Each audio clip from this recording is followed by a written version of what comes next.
Hello, it's your close personal friend, Colossal Fredmaw, and I am so excited to be bringing you my Lorwyn Eclipsed limited guide. Yes, we are free from Slop. I have not sat down for a game at my beautiful local game store in many months, and we're finally back with real magic. It feels so crazy to be doing this again after, a gap of two sets that I had to just kind of not pay attention to. At least Spider-Man was bad enough that they had real magic drafts going on alongside them, so I could play in some of those. But it feels so good to have not only a real magic set back, but a real magic set that they put a lot of effort into, and that really feels like real magic, not real magic, but point and clap at a thing from a movie you remember. Anyway, Lorwyn Eclipse time. All I can say is I am so excited. And then I can say a bunch of stuff about the cards in the set, because that's what we're here to do today.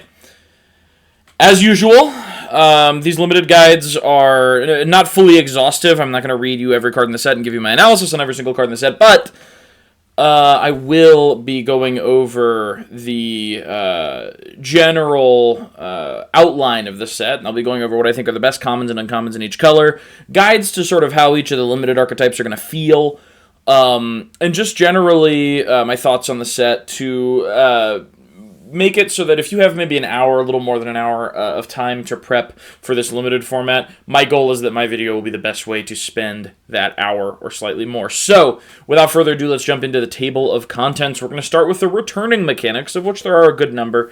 Then we're going to get into the new mechanics. Then we're going to talk about those best commons and uncommons. We're going to talk about the limited archetypes, which are a little different in this set than I think they normally are.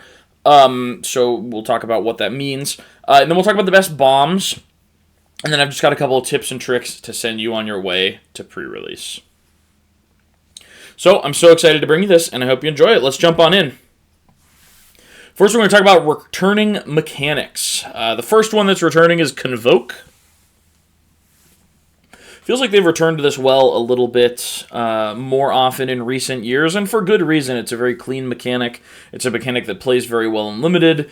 It's a mechanic that scales very well and is not too easy to break. So I've just got some example cards here of cards with Convoke, but all you need to know about Convoke is that the spells can be paid for with your creatures, essentially. So you can tap your creatures to cast the spells, and they can pay for either a generic mana in that spell's cost or a mana of that card's color, of that creature's color, to make that spell. Notably, it says the word tap, doesn't use the tap symbol, meaning that you can use creatures that are summoning sick to convoke out spells, in case you were wondering. Now, one or two of the limited archetypes will play with Convoke particularly nicely, but Convoke spells generally in Limited. Limited's about creatures, it's about board state, so Convoke spells will generally be able to be used for cheaper than the printed cost. Next up, we've got Hybrid Mana. Now, there have been sometimes, a cycle of cards with Hybrid Mana, or a few random rares that use Hybrid Mana and a cost in different sets. But it's really a core theme here. And then a reason that I say that is that not only are there hybrid mana cards at rare, but there are multiple hybrid mana cards at uncommon for some of the color pairs, and all of the color pairs have common hybrid cards. Some of them even have two. So very, very deep on the hybrid mana. Basically, the way that hybrid mana works is that it's a mana symbol that's sort of divided in half, and you can pay either of those colors to pay for that particular mana. So, for example, on this Stoic Grove guide here, you pay 4 and either a black or a green to cast it. Generally, these cards are going to be able to go in decks that are both of these colors or just one of these colors. So they're a little more flexible than monocolor cards. Notably, when they're on the battlefield, or on the stack or wherever, they do count as both colors. So even if you're playing, for example, this Eclipsed Flamekin in a blue-green deck, it's still a red creature that might come up later, hint hint. But yeah, the hybrid mana mechanic is back in full force here. And now we've got the Changeling mechanic. Now, this is very much a typal set. as in the core limited archetypes are built around typal decks that like really care about creature types, and the glue that holds that kind of limited format together, especially one where the quantity of those specific creature types is a little lower, like this one, is the changeling mechanic. So here we've got examples of a few different changelings. There's a lot of hybrid mana changelings at common that have like a keyword ability. And then there's this colorless changeling Wayfarer that also kind of fixes your land. Basically what changeling does is it gives that card every creature type. So if you're playing a Kithkin deck, but you know the person next to you in the draft is playing a Merfolk deck, both of those are going to be white. You're both going to want that white changeling card potentially because it will synergize with both decks. So you'll want to keep in mind that any cards that care about creature types, which there are a lot of in the set, those changelings are going to automatically fulfill that requirement. Then we've got Evoke, and I'm just going to touch on this briefly because it's only on a cycle of 5 mythics. Well, I don't know if it's appropriate to call it a cycle. There's a weird thing in this set where several things are not divided between ally color pairs or enemy color pairs, which makes my my symmetry loving head hurt, but it is what it is. There's a cycle of mythics that are the color pairs that are not occupied by a creature type in the set, that all have Evoke, which is essentially, you cast this card for its Evoke cost, it's sacrificed as soon as it comes in. So on these particular Evoke elemental incarnations, they have different costs that you can only pay one of if you evoke them, or you can pay both if you hardcast them, that do like a different ETB based on the colors you spend on them. So very interesting designs, but you're unlikely to necessarily see these in any given limited event, so you know, don't worry about it too much. Just thought I'd mention it since it is a mechanic in the set. Another returning mechanic is Behold. Now this mechanic was introduced as recently as Tarkir Dragonstorm last year, and it played very well there. Essentially, to behold a card with a particular quality, you need to either reveal it from your hand or just point to it when you control it. So in this set, there are a few uncommons that either cost more or you have to behold the creature type that they match. So for example, the Silvergill Mentor, which is 2 mana for a 2/1 and a 1/1, very good rate, very good rate. But you either have to behold a Merfolk, meaning you already control one, or you reveal one from your hand, or you have to pay 2 extra mana, which makes it actually an abysmal rate.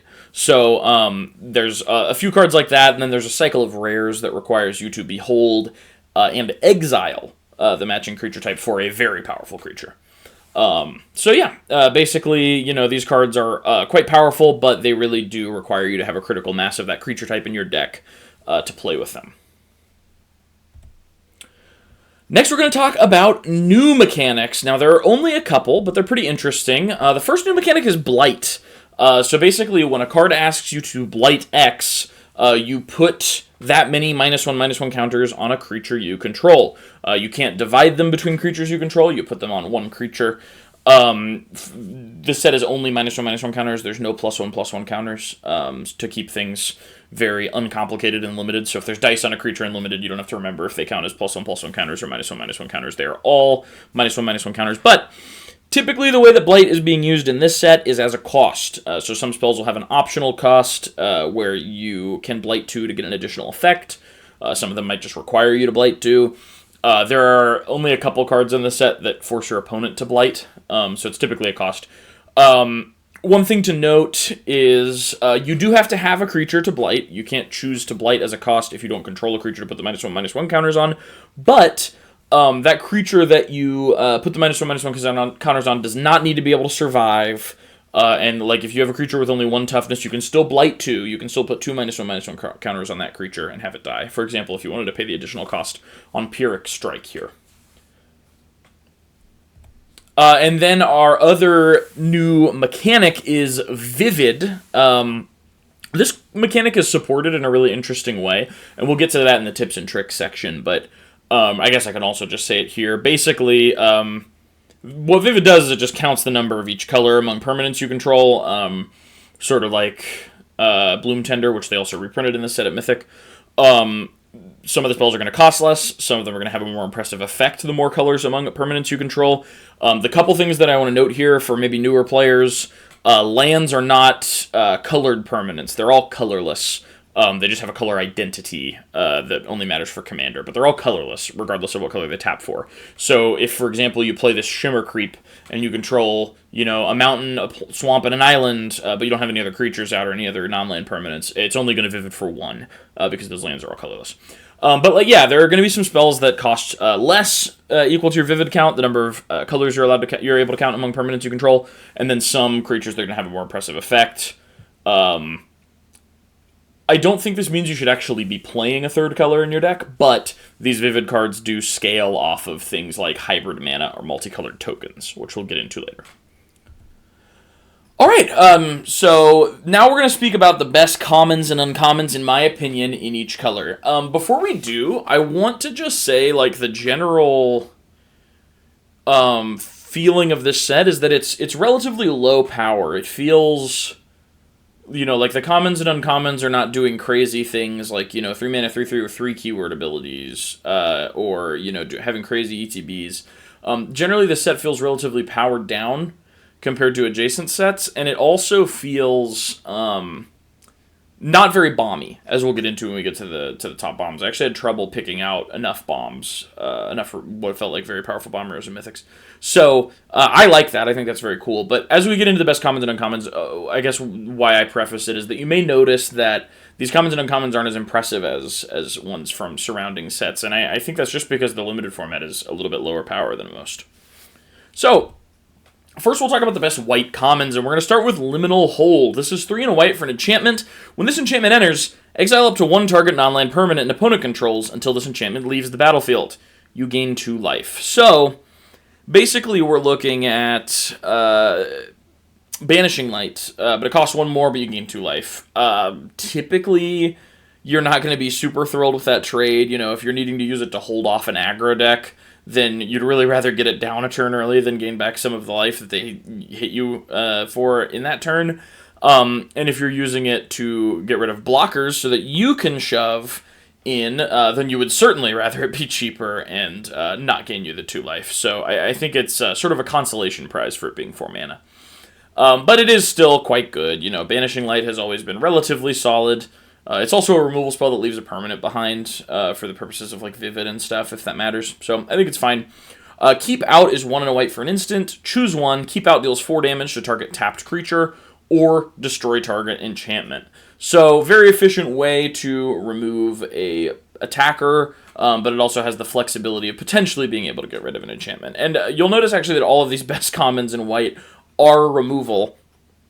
White does not have very good creatures at common, in my opinion, especially cheap ones for an aggressive deck. Spiral into Solitude is 1 and a white for an aura. Enchant creature. Enchanted creature can't attack or block. And you can pay 1 and a white, blight 1, and sacrifice this aura to exile enchanted creature. So it's a pacifism, at pacifism's rate. And then, it has this added text of, if you really need to get rid of the creature, for instance, if it has some sort of static ability that you really can't afford to have staying around, then you can get rid of it by blighting 1 and sacking the aura, which is a bit of a cost. That -1/-1 counter is going to matter even if it doesn't kill the creature, but it can permanently get rid of something if you absolutely need to.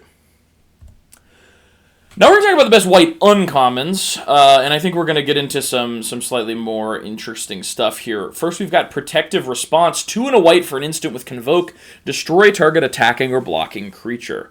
So, very interesting card here, because you could feasibly be leaving this up even without leaving up mana, which is really interesting. There aren't often, instant speed free spells in Limited. I mean, there aren't often free spells in Limited at all. And this can act that way, or just, be 1 mana for something that really shouldn't cost 1 mana, as long as you're able to just, kind of leave 2 tokens up. Even if you're paying the full cost for this, it doesn't feel awful. I think the going rate for this effect is typically 2 mana, and you feel very happy about playing it, so 3 is not that bad. Then we've got Burdened Stoneback, 1 and a white for a 4/4 Giant Warrior. This creature enters with 2 -1/-1 counters on it, so it's just going to be a 2/2. But for 1 and a white, you can remove a counter from this creature. Target creature gains indestructible until end of turn. Activate only as a sorcery. So this can target itself, or it can target something else that's ready to attack. It makes itself permanently bigger by removing that -1/-1 counter. Notably, it's only as a sorcery, so you can't use it in response to their removal spell, but I think it's meant to be used as sort of this very aggressive tool where, like, I'm going to give you no good blocks because anything that would be a trade, my creature's indestructible instead. And then eventually I've got this 4/4, right? So I think it's a very, very solid card. And then we've got Clocken Festival.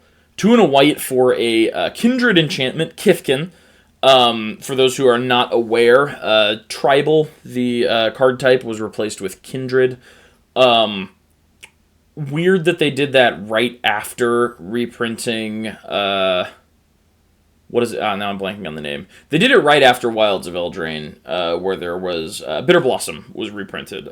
So unfortunately there's not easy access to a pretty Bitter Blossom with the proper card type. But anyway, this is Kindred enchantment, Kithkin. When this enchantment enters, create 2 1/1 green and white Kithkin creature tokens. And then for 4 and a white, you can create a 1/1 green and white Kithkin creature token. So, slightly inefficient way to just make 2 1/1s. But the fact that this gives you something to sink your mana into late game is really valuable. You know, on a gummed up board state or in a top deck war, being able to just spit out 1/1s for 5 mana is not bad. It's not nothing, and that will probably be what your opponent has access to as far as mana sinks. So, breaks parity. Next, we'll talk about the best blue commons. So we'll start with Blossom Bind. 1 and a blue for an aura, enchant creature. When this aura enters, tap enchanted creature. Enchanted creature can't become untapped and can't have counters put on it. So, weirdly, I think this might be the first, or at least it's definitely one of the first cards to have the text can't become untapped on it. Normally, effects like these will say doesn't untap during its controller's untap step, so if they have some funky way to untap it, they can sort of get around the claustrophobia effect. But in this case, it says can't become untapped, so even if your opponent has an effect that does that, it just doesn't work. And then that can't have counters put on it is kind of a weird thing to see in this set, because it's like, well, we just put -1/-1 counters on stuff. You know, this isn't preventing your opponent from putting +1/+1 counters on it, because there's no +1/+1 counters in the set. But when you think back to the Blight mechanic, right, the kind of creature you would want to blight on would be one that isn't contributing really to your board state anyway, so something with Blossom Bind on it. So this prevents your opponent from using the Blossom Bound creature as a dumping ground for those -1/-1 counters to get more powerful effects out of their spells. So this card's a lot better than it looks. And then we've got Stratosaurer. 4 and a blue for a 3/5 flyer. When this creature enters, target creature gains flying until end of turn. And then it's got basic land cycling for 1 and a blue. So not only is this thing fixing for you if you decide you have to get greedy and play a 3-color deck, or even if you just are keeping a hand that doesn't have access to your non-blue color. This can find that for you, which is pretty powerful. But also, this is, you know, going to lead to a play pattern of this kind of 1-2 punch, where, you know, you're kind of trying to close out the game, you give flying to your biggest thing, hit him with it on the following turn, you're able to hit with this for 3. That probably moves you toward the goal of being able to close out the game, which is about where you want your 5-drop to be. So I think this card's flexibility, modality, makes it very worth considering. And then we've got Glamourmite. 2 and a blue for a 2/2 fairy rogue with flash and flying, and when this creature enters, choose 1, tap target creature, or untap target creature. So, you know, this card has a decent enough floor of just being a 2/2 flyer that stops your opponent's creature from attacking. But it has a really high ceiling of being a flash 2/2 flyer that lets you untap a creature to eat your opponent's creature, or untap a creature to just make some unfavorable block for them. So I think the versatility of this card makes it definitely worth considering. Although, note, Fairy is not a type that's very supported in this set. I think there are 1 or 2 rares that care about them, but it's not one of the core 5 creature types of the set, so watch out for that. With that, we'll move on to the best blue uncommons, and we'll start with Omni Changeling. I think this card's quite strong. It's 3 and double blue for a 0/0 Shapeshifter with Changeling. This card is every creature type. Convoke, which we talked about, where your creatures can help cast the spell. And then you may have this creature enter as a copy of any creature on the battlefield, except it has Changeling. So, clone effect that can hit your creatures or your opponent's creatures, but that will also always match the creature type that your deck is caring about because it's got Changeling. I think definitely has legs, right? It could copy your opponent's bomb rare to sort of put you at parity. It can just copy whatever the best creature you have is, and continue to have that creature type. So I think this card's actually sneakily strong, especially for how cheap you're going to be able to get it. And then we've got Rime Chill, 6 and a blue for an instant. It has Vivid. This spell costs 1 less to cast for each color among permanents you control. Tap up to 2 target creatures, put a stun counter on each of them, draw a card. So, I think you should generally be evaluating Vivid cards, with your Vivid being 2. And the reason that I say that is not because I think that you will necessarily always have access to, or have non-land permanents that represent both of the colors of your deck, but more because there are hybrid cards that you'll be playing, maybe, that'll be off of the 2 colors in your deck, and there will be tokens you can potentially make that'll be off the 2 colors of your deck. For example, you could be in blue-red, but be able to make blue-white Merfolk tokens, for instance, and that would contribute to your Vivid. So I think it's more that you should be evaluating those cards at 2, because even if you don't have access to one of your colors, you might have access to an off color that isn't actually a color you're playing, but that you are able to have a permanent of that color. You can look at like dream scenarios where maybe this card will be reduced by 3 and it'll cost 4 mana, it'll cost 3 mana. Nope, 4 mana. Sorry, it's been a long day.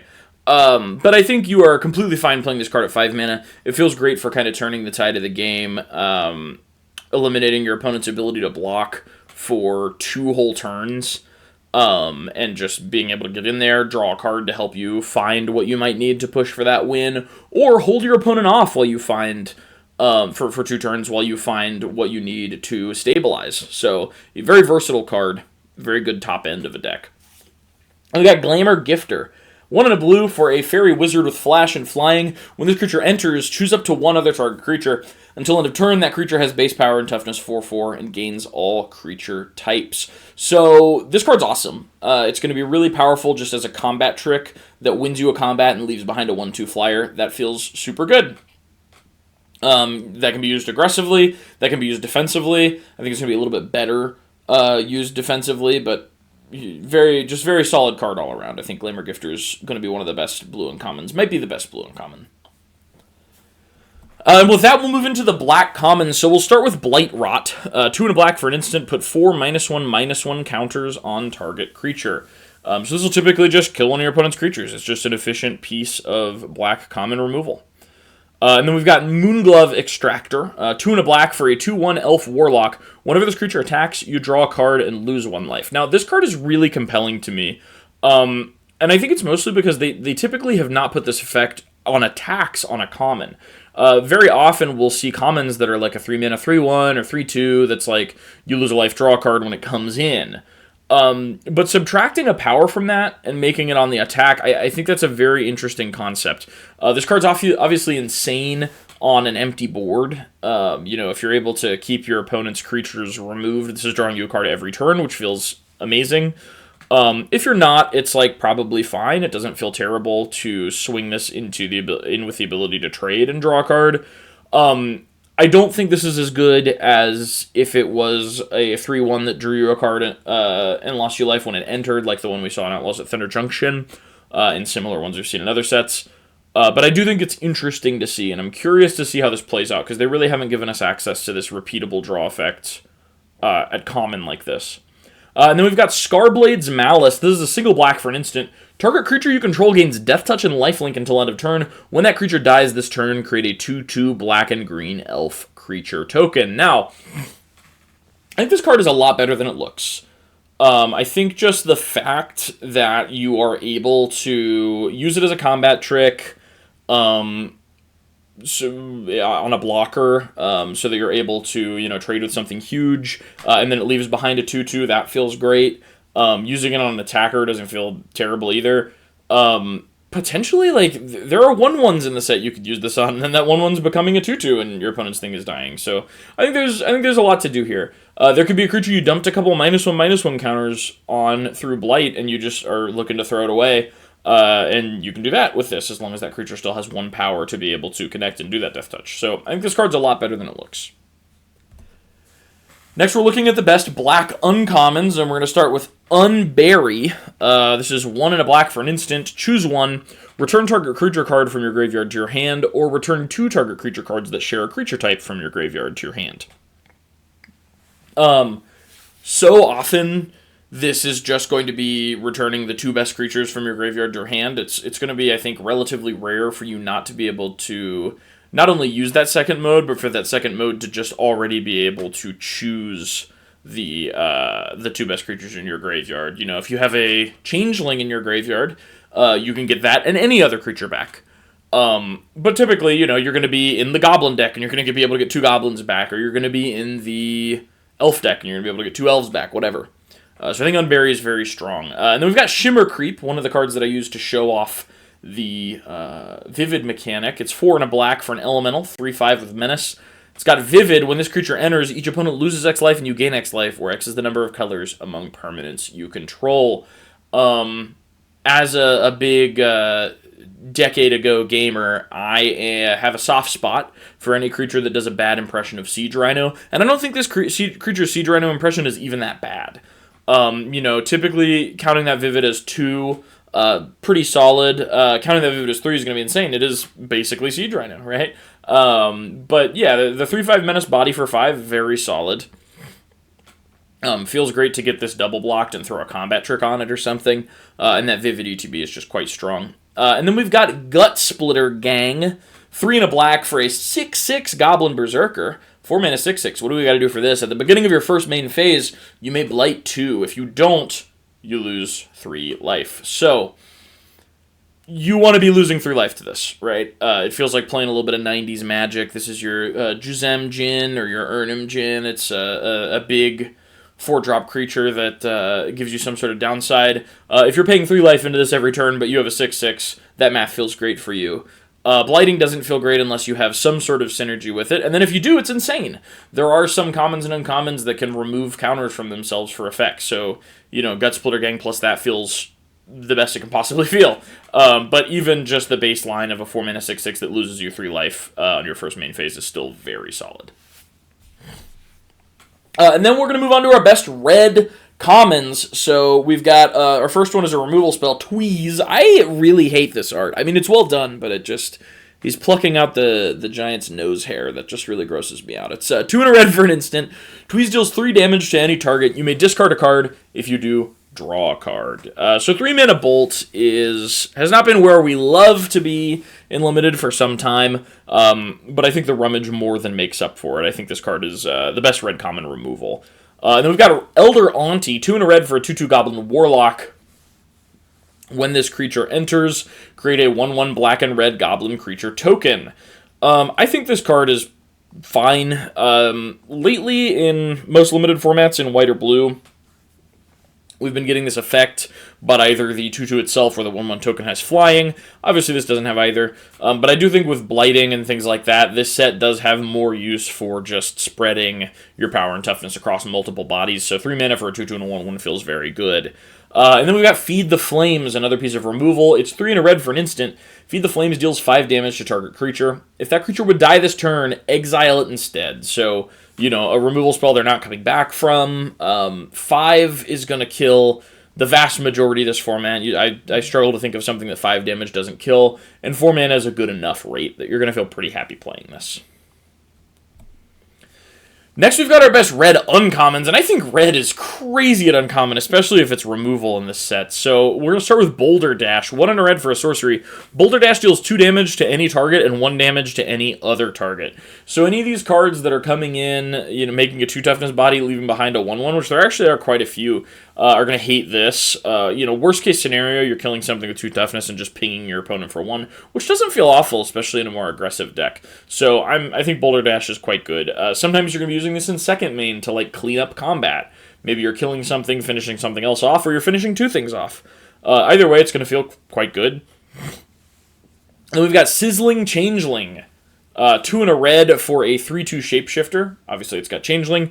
And when this creature dies, exile the top card of your library. Until the end of your next turn, you may play that card. So, you know, at 3, getting this until the end of your next turn, we often analyze these effects by sort of trying to figure out how close is that to just drawing a card. And this is so close to just drawing a card that it feels great. I think Sizzling Changeling is a very solid uncommon. And then we've got Seer. 2 and a red for an instant. Seer deals 4 damage to target creature or planeswalker. Short, sweet, and to the point. Very efficient removal in terms of damage to cost ratio. 4 damage, instant speed, 2 mana. I like that. I like the way those numbers sound. All right, now we are going to move on to the last color before we move into the archetypes for limited, and that is the best green commons. It's getting a little wary in here, folks. Doubters and haters who get no motion have been telling me for a long time that Wary Thespian is not good enough for my cube, that I smell bad, that I really shouldn't have added that second Wary Thespian in the form of that dog from Duskmoor to my cube, that seriously, I need to try getting better deodorant. I think Lysolana Informant is going to do incredibly well, because traditionally in the limited formats where this exact card with different creature types is done incredibly well, it's 1 and a green for a 3/1 Elf Scout. When it enters or dies, you surveil 1. We've seen, as I alluded to, this exact card, but with different creature types in March of the Machine, in Duskmourn, and it's been excellent in both of those formats. It's been a very good green 2-drop. In this format, it's even better, right? As we'll see from the Elf deck cares about elves in your graveyard, which this can enable with that Surveil 1. It is also, obviously, itself an elf. So, feels great to have it come down, filter your draw, maybe put an elf in your graveyard, trade, filter your draw again. Just feels great. Trades up often, because it's a 3/1 for 2. Then we've got Assert Perfection, 1 and a green for a sorcery. Target creature you control gets +1/+0 until end of turn. It deals damage equal to its power to up to one other target creature an opponent controls. So unfortunately, comparing this to like the weird uncommon version from Duskmourn and the weird uncommon version from Edge of Eternities, this isn't letting you like choose a creature that's sort of safe from removal. You do have to target your creature, so you do have to be wary of your opponent removing it in response.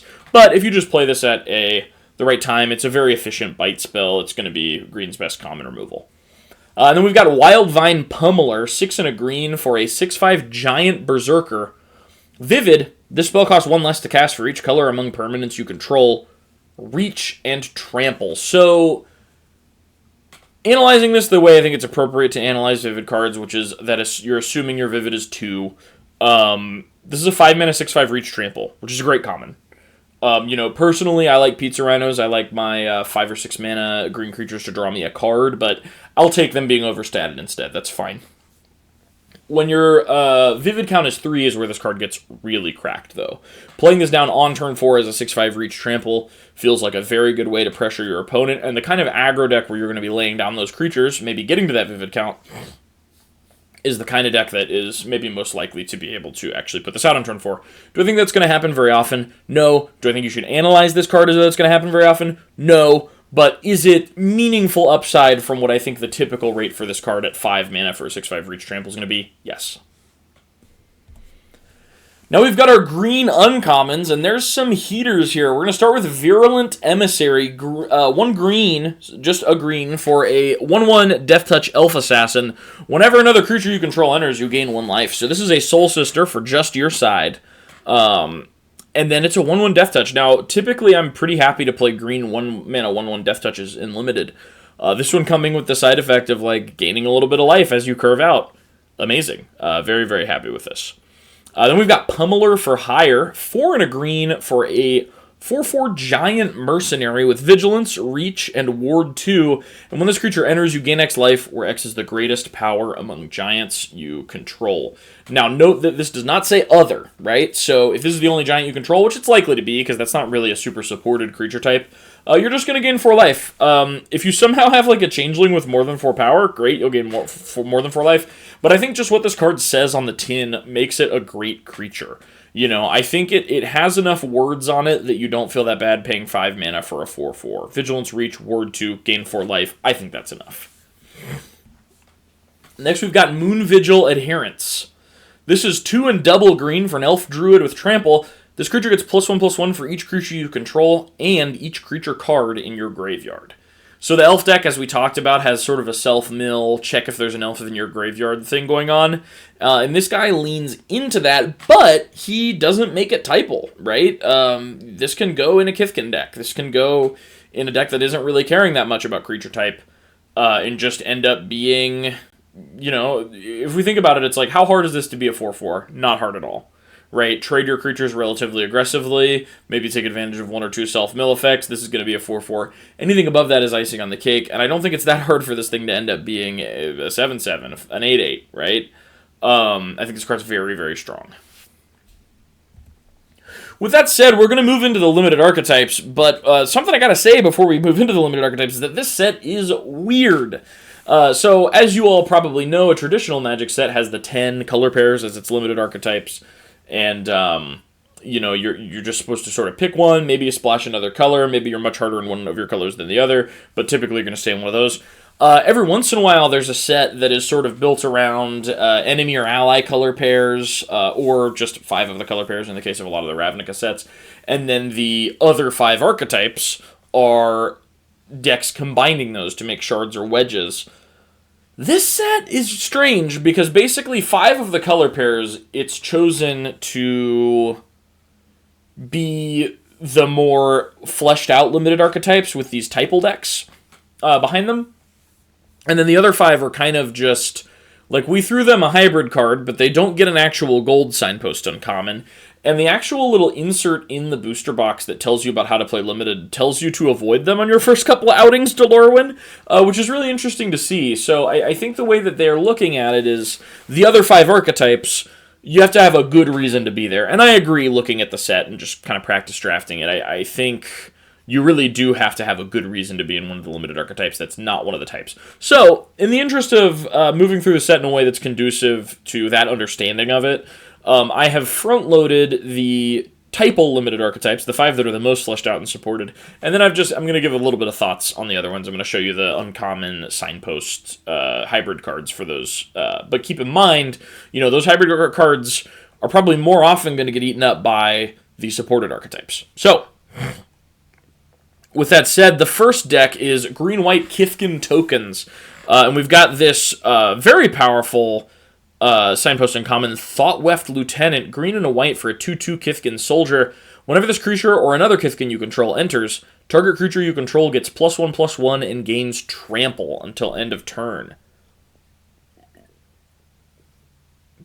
That target makes this incredibly flexible. The Kithkin deck is, like all of the typal decks, only really partly typal. It also has sort of an underlying theme that does not require you to play the creature type. In the case of the Kithkin deck, it's just kind of creature fall, right? As long as another creature enters the battlefield under your control this turn, when another creature enters the battlefield under your control. So this card just letting you sort of spread the love with those +1/+1 buffs. In a gummed up board state, you can focus them on one creature to make sure that creature gets in or trades. Very flexible. I think this will be the texture of the best aggro deck in the format. I think that's what the green-white Kithkin deck is going to end up looking like. Supported by cards like Kinsbale Aspirant, if you're able to consistently behold a Kithkin, as it says on the card, or Bristlebane Outrider as a sort of curve topper, very above curve deck. And then, we've got a few more common and uncommon Kithkin cards. Special shout out to Miss Meadow Council, which is the sort of pizza rhino of this set. Excuse me, I have a sneeze. And when you look at Miss Meadow Council, right, if you control another Kithkin, it's going to be a 4-mana 4/3 that draws a card, which feels great. Reluctant Dunegard is a 3-mana 2/2 that gets bigger every time another creature enters, so it can end up as a 4/4 by removing those -1/-1 counters. I will never do a second take. Next, we're moving into white-blue with Merfolk/Convoke. And we've got this lovely art by Richard Kane Ferguson. Glad to see him back in normal Magic sets. For a while he was just a sort of very special guest coming back to Magic, but now he's appearing in more regular Magic sets, so thrilled to see that. But as for what the card actually does, it's a white and blue for a 2/2 Merfolk Soldier. At the beginning of your end step, untap target Merfolk you control. Other Merfolk you control get +1/+1. So this is a Merfolk Lord that can give pseudo-vigilance to one of your Merfolk itself or another Merfolk, typically another, because you don't want this guy to be risked in combat since he's buffing all your other guys. But in addition to that pseudo-vigilance, it can also contribute to this Convoke game plan. So there are a lot of Merfolk that have abilities that trigger when they become tapped instead of when they attack to let you take advantage of all of the cards with Convoke in blue-white. And this guy can let a creature that Convoked get to block on your end step. So, really powerful. This the common hybrid card for the Merfolk is Murrow Sky Swimmer. 5 mana 2/2 Flying Vigilance Convoke. When this creature enters, create a 1/1 white and blue Merfolk creature token. So it's both a payoff and an enabler for this Convoke deck. Very powerful common hybrid card.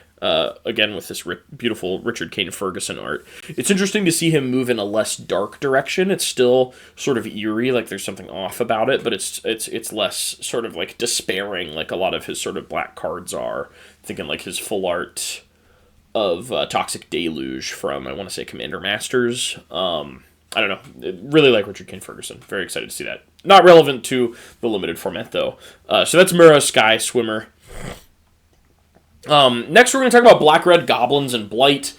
The gold card for this one, the signpost uncommon, is Boggart Cursecrafter. It's a black and a red for a 2/3 Goblin Warlock with Death Touch.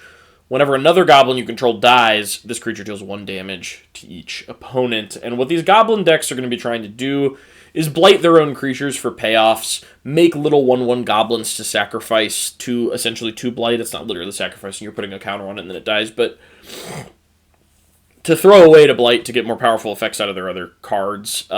Things like Boggart Mischief are going to be achieving that goal. This black signpost, or this black uncommon in the middle. Sourbread Auntie, which, you know, without anything else on the board is a 4 mana for a 2/1 and 2/1/1s, but, you know, if you can blight something else, it gets even more efficient. It feels very good. To be honest, though, I think I am not super stoked about this deck. It doesn't feel like the blight cards are really quite powerful enough generally to be good on their own, which means that you're going to have a deck full of enablers that don't really work without the blight cards, and blight cards that are not good enough on rate to compete with your opponent's just generic cards. And so you're going to really be relying on drawing the right half of the deck at any given point in the game to make it work, if that makes sense. So not feeling super high on the Goblins in Blight deck, but I could be wrong, right? This could actually be the best aggro deck in the format rather than Kithkin, but my money's on it underperforming, and the best cards in it just going into other decks to play roles. Things like Sourbread Auntie, which is obviously quite a good card, just going in a different deck. Here we've got a few more of these sort of Goblin Typal / Blight / Aristocrats cards. Before we move on to black-green, Elves / Graveyard, I think this will be the defining mid-range deck of the format. The signpost uncommon is Morkant's Loyalist. That's 1 a black and a green for a 3/2 Elf Warrior. Other elves you control get +1/+1. And when this creature dies, return another target elf card from your graveyard to your hand. So 2 of these obviously goes crazy. Because if, you know, you can keep looping them and just constantly have access to a 3 mana 3/2 that pumps your board, or at least your board as far as elves go. And then there are so many cards that just have a really strong payout if there's an elf in your graveyard. For example, this Creekwood Safe Right, 1 and a black, for a 5/5 Elf Warrior, then enters with 3 -1/-1 counters. And on your end step, if there's an elf in your graveyard, you get to remove a counter from it. So it, you know, will very quickly grow back to that 5/5 size. And then Morkant's Eyes, this 2 mana enchantment that surveils 1 every upkeep, happens to also be an elf. And for 6 mana, you can sack it to make X 2/2 elves, where X is the number of elves in your graveyard. Excuse me. Only as a sorcery, so, you know, late game, you filled your graveyard up with elves, you're done with that surveil effect, you're just going to make a bunch of 2/2s and hopefully be able to kind of close out the game there. So, very, very powerful, very cool deck. I don't think it'll be difficult at all to just get an elf in your graveyard. You trade it in combat, or if you're really impatient, you figure out a way to mill it there or surveil it there. And then so many of your cards are turned on by there just being 1 elf in your graveyard. So, very happy with that.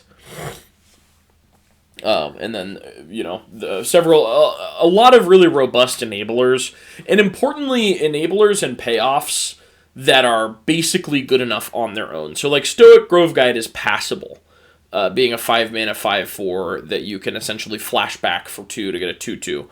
Dawnhand Eulogist with this beautiful Evan Fong art. Shout out to Evan Fong. Really been showing out lately.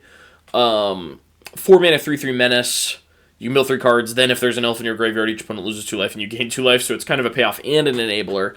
And then the aforementioned Lissalana Informant is just, very efficient enabler as well as just good card in general. So I am very optimistic for the green-black elves / graveyard deck. And then our final Typal deck, Blue-Red Elementals / enters the battlefield. This one's actually kind of hard to grasp exactly what it's going for. If we look at this signpost uncommon, Twin Flame Travelers, 2 a blue and a red for a 3/3 elemental sorcerer with flying. If a triggered ability of another elemental you control triggers, it triggers an additional time. And then there are a lot of elementals with good ETBs. Here on the screen we've got Rhymekin Recluse and Explosive Prodigy, both of which are probably fine on their own. And then there are some elementals that sort of have a trigger when you cast a spell with mana value 4 or greater, which is like a nice little interesting payoff. But the archetype feels really unfocused, right? Like this Twin Flame Travelers, it's a 4-drop, so it enables your elementals with casting that costs 4 or more trigger, but then it's not on the battlefield because you just cast it. So there's some awkwardness there. There's some awkwardness between just like playing a 4 mana 3/3 flyer feels bad, right? This card is not... It's not 2006 anymore, where a 4 mana 3/3 flyer feels great. So you really need this to actually do something, and I don't know if there will be a critical enough mass of cards that care about this, because, like, all of the other signpost uncommons kind of just care about the creature type being there. This needs your elemental to also have a triggered ability, which is not even all of the elementals, and then obviously elementals are not all of the creatures that you're going to have access to. So I am not super high on this deck, not super optimistic about it. You can probably hear my dog just got home from her walk. She's very excited about Lorwyn Eclipsed as well. She's running from room to room. We love to see it and hear it, and hopefully she won't loudly chew on something on the floor for the rest of the recording, although I think she's going to, so yeah, enjoy that. Here's some more of the elementals cards. Okay, she went into the other room. Again, here's this sort of cast something that costs 4 or greater trigger, and then another elemental with an ETB that's got make a treasure token, right? So a lot of okay cards in this deck, or in this archetype, but it's just not, it doesn't feel like it'll come together. It feels like it's trying to do too many different things to really come together in a way that makes sense. Now we're going to talk about the 5 limited archetypes that are less supported, to put it generously. Their hybrid signpost uncommons are often going to get stolen by the better decks. And I think you should really only be in these decks if you have a good reason to. So, for example, one of those Mythic Evoke elementals, right? Like a bomb that is both of these colors, or you genuinely don't need a very synergistic deck because you've just happened to be able to snap up enough cards that are good on rate to make one of these work. The first one is Blue-Black Control. Okay, so we've got this Voracious Tome Skimmer. It's triple blue-black hybrid for a 2/3 Fairy Rogue with flying. Whenever you cast a spell during an opponent's turn, you may pay 1 life if you do draw a card. I think this card's terrible. It is not good on rate, and like... Unless you have 5 mana, this in an instant, you're not going to be able to... You're going to have to go through your opponent's turn before you're able to trigger it. And if you're playing a control deck, you're not taxing their removal enough for them to not have something to deal with this before you start drawing cards off of it. So it just feels really bad. I don't think this deck will be very good in general, or it's going to survive on the quality of its removal, and there's no reason other decks aren't going to be able to be snapping up removal. Although maybe if you snap up enough removal, you can get Unwelcome Sprite or Nightmare Sower or something late pick and feel a little bit better, but very much I'm not long on this deck. And then we've got Red-Green Vivid / Ramp. This one does feel like... It feels a little bit like the Blue-Red Elemental deck, except it's demanding less of you. So while it's less supported, it does feel like the floor for this deck is just going to be higher. If we look at this Noggle Robber, 1 and double red-green, hybrid for 3/3 Noggle Rogue. When this creature enters or dies, create a treasure token. That's like fine, that's passable. That's going to enable you to have a splash probably better than any of these other decks do, to get those vivid payoffs for things like this Squawk Roaster or this Prisma Basher, probably the most powerful vivid payoff in the set, or one of them. Especially if you can get it up to 3, that thing is going to feel crazy. But yeah, I think this deck will be just kind of a generic sort of rampy, mid-range deck that's very capable of adding a splash. I think it's probably fine. Of the quote-unquote unsupported draft archetypes, I think this one's probably one of the better ones. Red-white aggro and -1/-1 counters. This one's really interesting because it is going to be fighting for cards with the Goblin deck, right? A lot of these are payoffs that require removing -1/-1 counters on it. I guess let's not get too ahead of ourselves. Let's read the Signpost Hybrid Uncommon first. Hovel Hurler. 3 and 2 red-white hybrid. For a Giant Warrior, a 6/7... it's a 6/7, but it enters with 2 -1/-1 counters on it. It's a 4/5 for 5 when it enters. But you can pay double red-white hybrid to remove a counter from this creature. Another target creature you control gets +1/+0 and gains flying until end of turn. Activate only as a sorcery. If I had approached this more tactfully and thought of a different way to phrase its stats, I maybe wouldn't have dated this video this hard. But yes, you can remove counters from this and pay mana to give your creatures flying and +1/+0 until end of turn. And being able to break up a gummed-up board state is exactly what you want from an aggro deck's top end, right? This thing is going to get you across the finish line when you've been able to chunk at your opponent a little bit in the early game, and now the board state's not looking as great. It is another target creature. Obviously, it can't target itself. But the important thing is that you can remove those 2 counters, and you can get a 6/7, and isn't that what we're all here for? But yeah, I think this archetype more broadly, not just looking at Hovel Hurler, which is a pretty good card by itself that's going to want to go in a lot of decks that are in those colors. Just looking at this archetype generally, on the red half, you're going to be fighting with the Goblin deck. On the white half, you're not going to be fighting with other decks as much. So you're going to be able to get some good payoffs. And if you look at these payoffs, things like the Hovel Hurler, the Burdened Stoneback, those are going to give you payoffs for blighting, right? If you can blight onto these creatures that have an actual ability that uses those -1/-1 counters, it's an upside instead of a downside, especially if you have the turns to really make that plan come to fruition. So, I do think this one has some potential.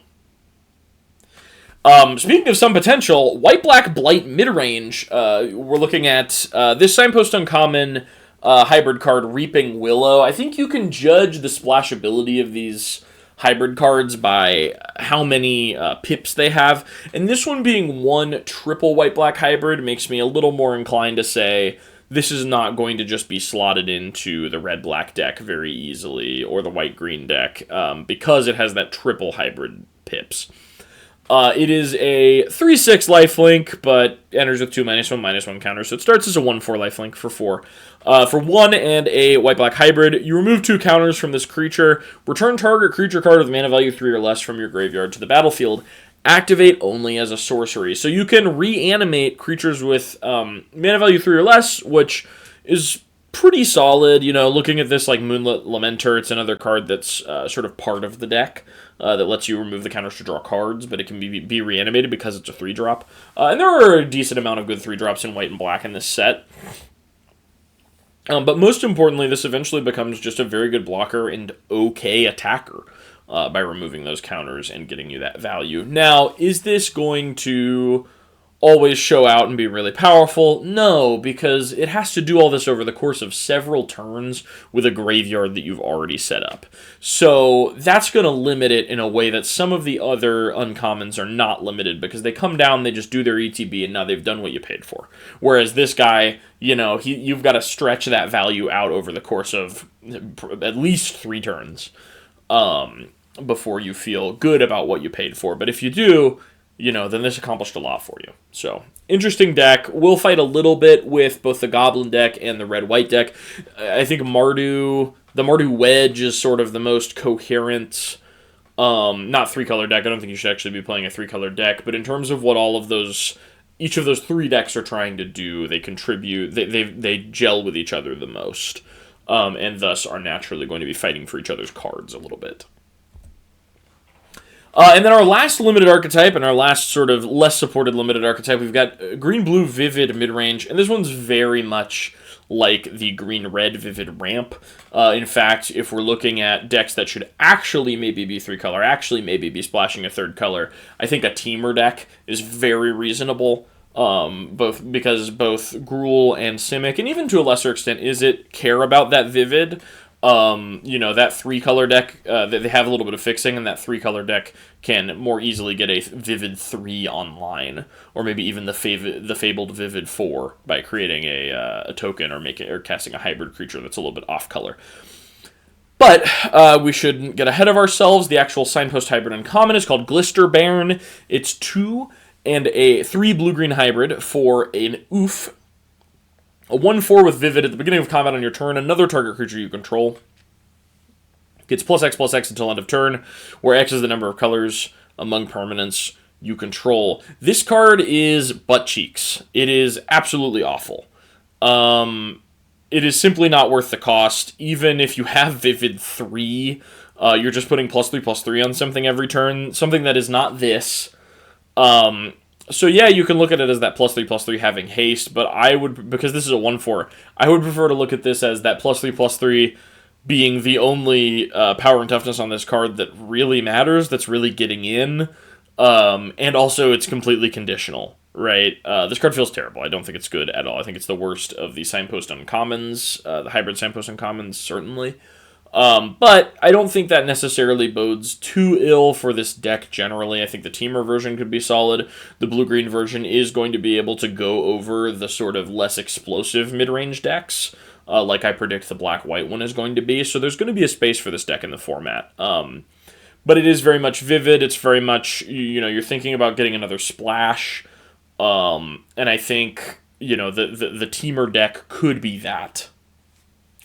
You maybe get to live the dream with cards like this Shine Striker here that feel like traps to me. But potentially, if any deck could make them work, it's this one. All right, now we're going to move into Best Bombs with this beautiful art from Jesper Acing. It's one of my favorite arts in the set. It's really cool.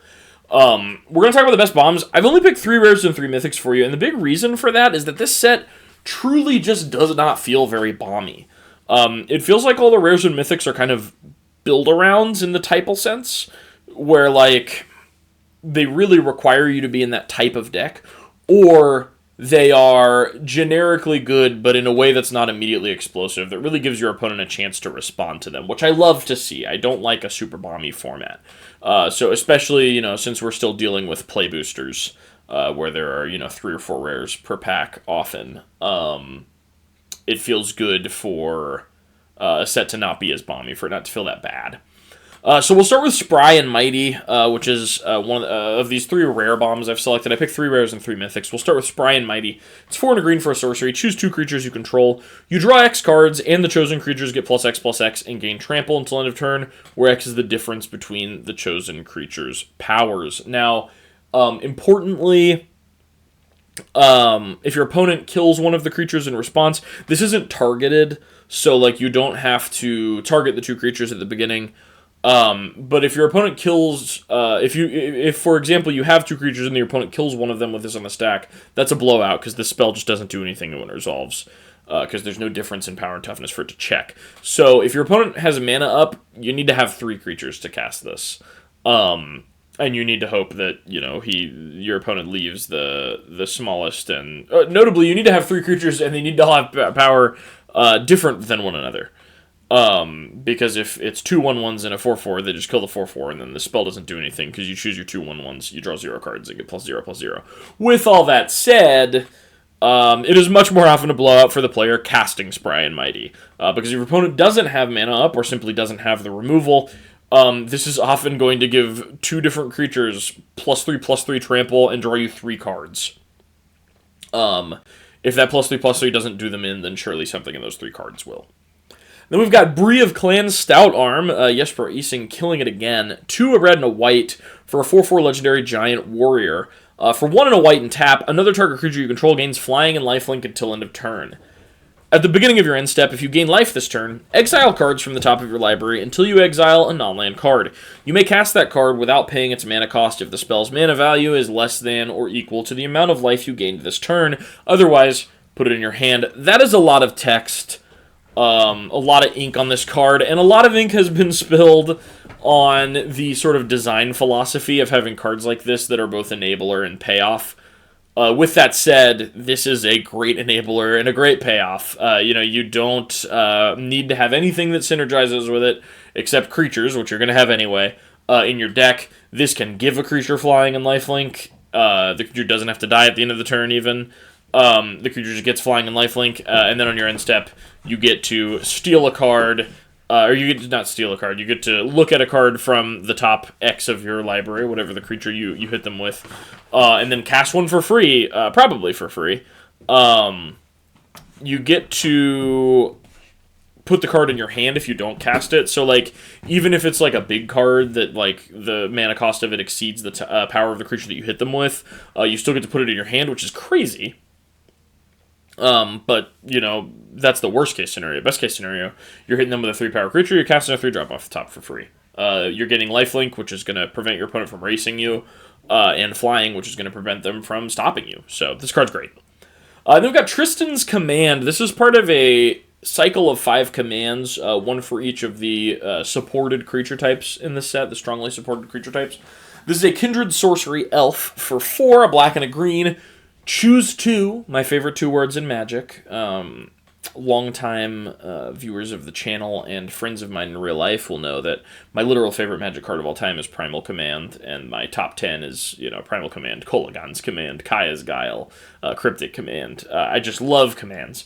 So really happy to see this. But anyway, since I went on a tangent expressing my love for commands, it's Tristan's Command, 4, a black and a green, for Kindred Sorcery Elf. Choose 2. Create a token that's a copy of target elf you control. Return 1 or 2 target permanent cards from your graveyard to your hand. Destroy target creature or enchantment.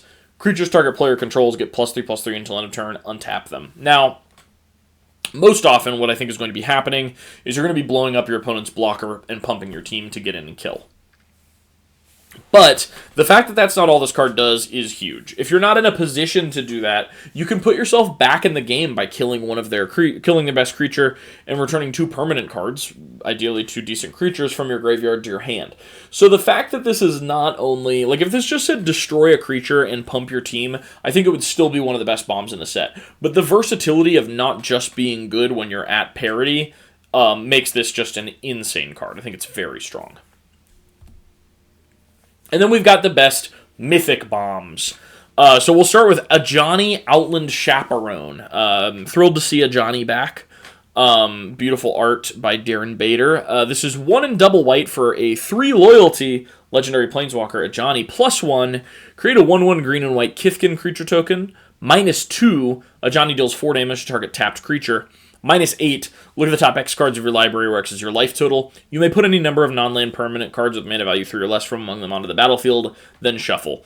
That -8 is not going to happen. You don't really need to think about it. The way that you need to look at this card is your opponent attacked you, great. Put Ajani down, kill the thing that attacked you, and then just start plussing and making Kithkin. Every turn you're going to trigger any of your things that care about a creature entering. If you're in that deck. If you're in another deck, it just feels great to kill their thing and then pump out 1/1s every turn. The Planeswalker answers a creature, it protects itself, they can't afford to play around it, it's just obviously very good. Then we've got another of our best mythic bombs, Soul Immolation, 3 and double red for a sorcery. As an additional cost to cast this spell, Blight X. X can't be greater than the greatest toughness among creatures you control. Soul Immolation deals X damage to each opponent and each creature they control. Now, notably, you can't choose a number greater than the greatest toughness amongst creatures you control, but you don't have to blight onto the biggest creature that you control. So if you control 4/4 and a 1/1, for instance, you can blight 4, put those 4 -1/-1 counters on the 1/1, keep your 4/4, deal 4 to your opponent and each creature they control. This card is going to be a certified blowout. Just the biggest toughness thing that you have, you get to deal that much damage to your opponent and all of their creatures. Not other creatures, just your opponent's creatures. This card's insane. I think the upside of being able to put the counters on not the creature that actually has the greatest toughness makes this feel great. Oftentimes you're going to win on the turn you play it, but when you don't, you're probably going to win on the turn after. And then we've got Vibrance. This card just does so much. People are talking about this for play in Modern Titan, which I buy. I mean, just because of the way that it works with dealing with your opponent's Magus of the Moon or Blood Moon. Well, specifically Magus of the Moon, but also lets you grab lands when you're not under Magus. Not relevant here because we're talking about limited, but Vibrance is 3 and double red-green hybrid. I'm going on a lot of tangents today. For 4/4 Elemental Incarnation, when this creature enters, if red-red was spent to cast it, this creature deals 3 damage to any target. If green-green was spent to cast it, search your library for a land card, reveal it, put it in your hand, then shuffle. You gain 2 life, and you can evoke it for double red-green hybrid. So, when we look at this, what we are wanting to do is cast it for 1 red-red, green-green, for a 4/4 that bolts something, searches for a land and puts it in your hand and gains 2 life. That's just a huge value play. It's going to feel very good to put that down, right? Any target, this can hit your opponent's face, but often it's going to be cleaning up a medium-sized creature on their board. And that's going to feel awesome on a 5-mana 4/4.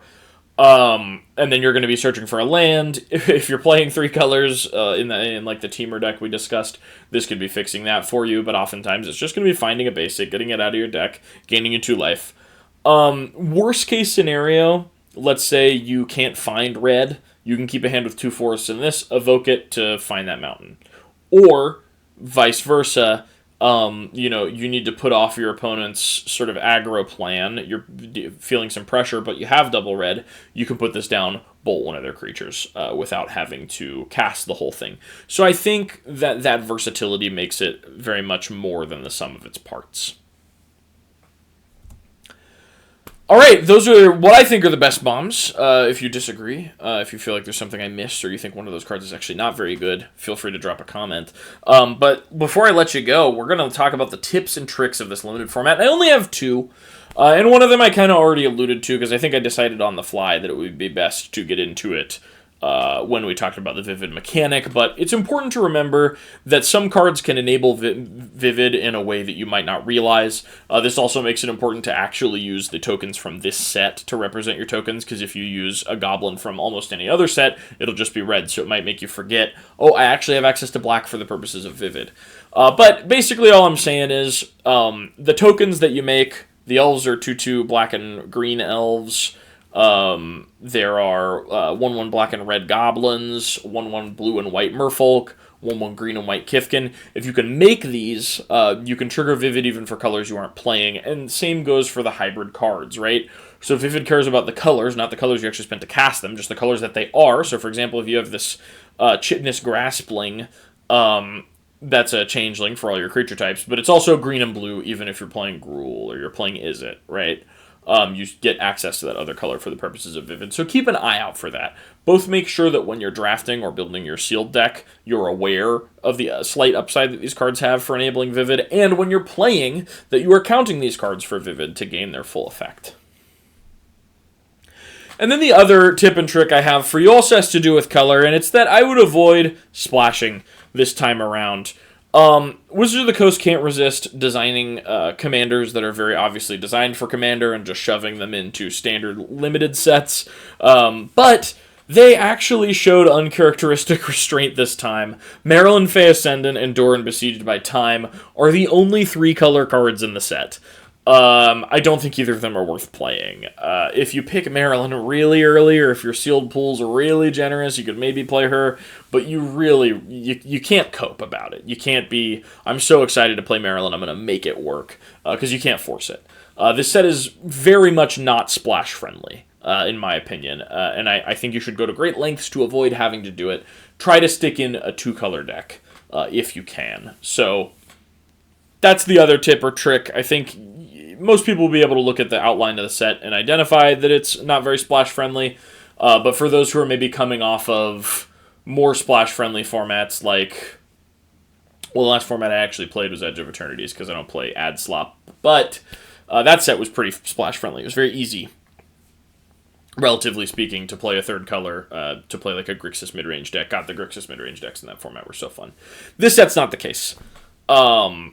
the high quantity of hybrid cards indicates that, like, you know, this is a set where even the multicolored cards are kind of monocolored cards. So, yeah, with that said, I want to thank you all for watching. I want to thank you for looking at my limited guide. I hope that you enjoyed it, and more importantly, that you found it useful.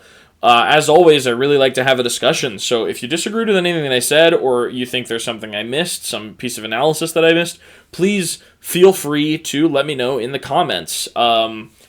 If you want to, you're welcome to like, subscribe. If you found this useful, please share it with someone else who might find it useful. And with that said, I hope you really, really enjoy your Lorwyn Eclipsed pre-release, your drafts. If you're heading to Toronto to play in the Spotlight series, then best of luck there. I think that'll be a blast. I couldn't get a passport in time, so unfortunately I will not be there. I'm stuck in this dog shit country. But I hope that you all have a great time, and I hope you enjoy the set.